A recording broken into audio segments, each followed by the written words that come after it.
The War Nickel, 35% silver, 56% copper, and 9% manganese.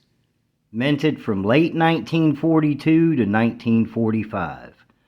This is the history of the War Nickel. Hello everybody, welcome to Sobriety and Silver.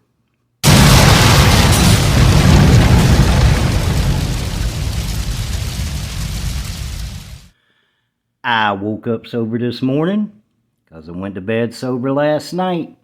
Now, before I get into the War Nickel, I want to say that my wife and I finally got a house.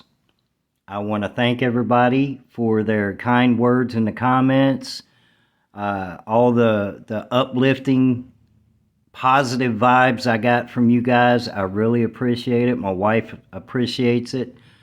It is a nice 3-bedroom house with a fenced-in yard for the dogs, and we are truly looking forward to our new life here in Tulsa, Oklahoma. With that being said, I want to show you something that I found. I was out walking Sadie, our mini Aussie, and I saw a dime laying on the ground. Now, who's not going to pick up a dime when they see a free dime laying on the ground in the parking lot? Well, it wasn't just any dime. I got lucky. It was a 1950 Roosevelt, 90% silver. So yeah, if you see some change laying on the ground, don't pass it up, man. You never know. It might be more than just face value change. I will take that all day long. All right, guys. This is what got me started stacking. The 35% silver War Nickel. Now, the way I got started was coin roll hunting, and I was looking for silver War Nickels. I didn't even know there was a thing. I actually got started, if I'm being honest here, I was hunting for copper pennies, and I was watching a guy, Two Sheds Gabby, and he was coin roll hunting nickels, and he was finding silver, and I thought, man, that's fun. That looks fun. I want to do that. So sure enough, I started finding one or two here, and I was getting the $100 box of nickels, and I was getting lucky if I would find two, and sometimes I didn't find any. But most of these I did buy, and I bought for under melt, but some of them, a good portion of them, I did find coin roll hunting. And it's a great way to stack silver, fractional silver,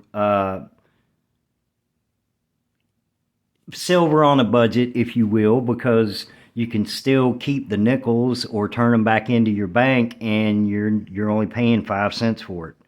So it's a great way to get started, and it's exactly how I started stacking silver. Now, the history on these things, these little nickels, they actually contributed to the Allied victory in World War II. During World War II, nickel was a scarce metal, and it was very crucial for the war effort because nickel was used to make aircraft, armor plating. It was in tanks. I'm sure it was in a lot of other things, but it was a very crucial, essential metal. So the government decided in 1942, late 1942, to change the composition of the nickel. So instead of 75% copper and 25% nickel, in order to conserve the nickel, they made the composition 35% silver, 56% copper, and 9% manganese. Now that is an odd combination, and you know, when I was doing my research on why they did that, the reason that composition came out the way it did was the manganese is it's a silvery white, hard yet brittle metal, and it's an essential trace mineral for human health and key components in steel making and various industrial alloys. Yeah, you can tell I just read that from a piece of paper. But in all seriousness, the Mint's biggest concern was they needed a composition. They needed something that would use no nickel, but would satisfy the counterfeit detectors in vending machines. So that's how the composition came about, and in the process made history. I mean, from 1942, August 1942 to 1945 is the only time the war nickel was minted. Now, the condition of the war nickel, I don't care about. I don't care what it looks like. I'm not into numismatics, but I understand that a lot of people do not like these because there's just not a lot of value to them. They're not 999 silver. They're not even 90% silver.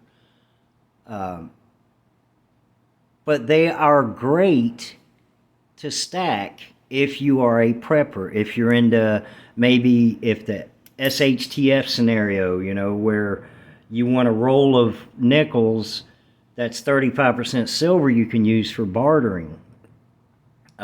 For everyday items, it's still silver, and silver it's better to have some silver than no silver. So getting a roll of these, if you get 20 of these, that is 1 1/8 ounce, troy ounce of silver. So in this picture right here, in my screen, I have 2 1/4 ounces of silver in the form of 35% silver war nickels. And some of them, if you get them in a mint state, like a mint state 66, they can go as high as $175.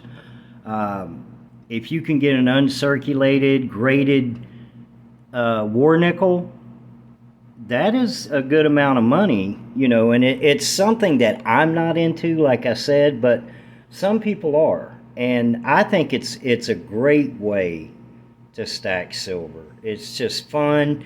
It's an enjoyable time when me and my wife would sit down. I would go through the nickel rolls. She would go through the penny rolls. She'd pull out the copper pennies, the wheat pennies, and I'd pull out anything 1959 and before, but I was specifically looking for 1942 to 1945 war nickels. And I tell you, I forgot to mention this. If you are new to stacking, a great way to tell, well, it's the easiest way to tell if you have a war nickel, is on the back, the mint mark will be above Monticello. It'll be either a P, a D, or S. And it's the only time that Philadelphia Mint actually put a P on their coin. Usually, if it's minted in Philadelphia, there's no mint mark. But they did do it on the war nickel. Now, if you find some of the key dates, like the 1942S, the value isn't, super outrageous, but you're looking at maybe $10, $15 for a key date. And you can look up what the key dates are. Just type in war nickel key dates on your phone, and it'll certainly come up. And it'll give you a great hobby. It'll give you something very fun to do, and it'll give you a way to stack silver that's very cheap and very productive. Again, you can buy these. If you do buy war nickel, I think the melt value on these, when I looked earlier on Coinflation, was $1.82. I'm not going to pay more than $1.50 for a war nickel. I just not going to do it, because I understand that the melters probably don't want them, and they're not the best thing to trade at a coin shop or try to sell to a coin shop, but they are a great investment if you're a prepper and you're into the SHTF scenario.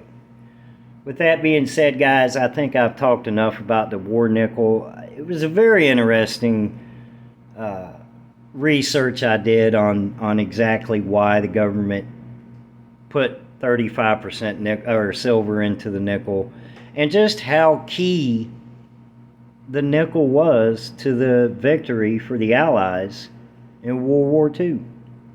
You guys have a wonderful, beautiful, blessed Saturday, and I'll see you in the next video, and hopefully it won't be too long before I have my YouTube studio set up with everybody's swag showing, because I still got it all, guys.